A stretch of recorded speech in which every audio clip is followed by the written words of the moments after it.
مونږ مسلمانان د غفلت په هغه دلدل کې پراته یو چې راوتل ته ناممکن دي.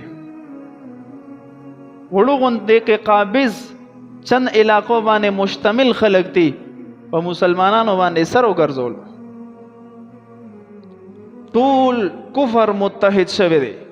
یهود او نصرانیت ټول متحد دي چې څنګه به اسلام اهل اسلام ختم شي، او مونږ ټول په اختلاف کې اخته یو، د یو بل په وینو نه مړېږو، یو بل سره په بغض کینې باندې زموږ سینې وشلې دی. نو دا د اتحاد وخت دی. اوس پکار دا دی چې څنګه ټول کفر متحد دی د اسلام خلاف، چې مونږ ټول مسلمانان متحد شو چې د هر مسلک سره تعلق ساتي، او د بیت المقدس د آزادۍ لپاره خپل سینې پیش کو، خپل جان پیش کو، خپل مال پیش کو، خپل اولاد پیش کو. صرف بدې خو نه ده چې بیت المقدس دا صرف د اهل فلسطین ذمہواری ده، زمونږ نه ده.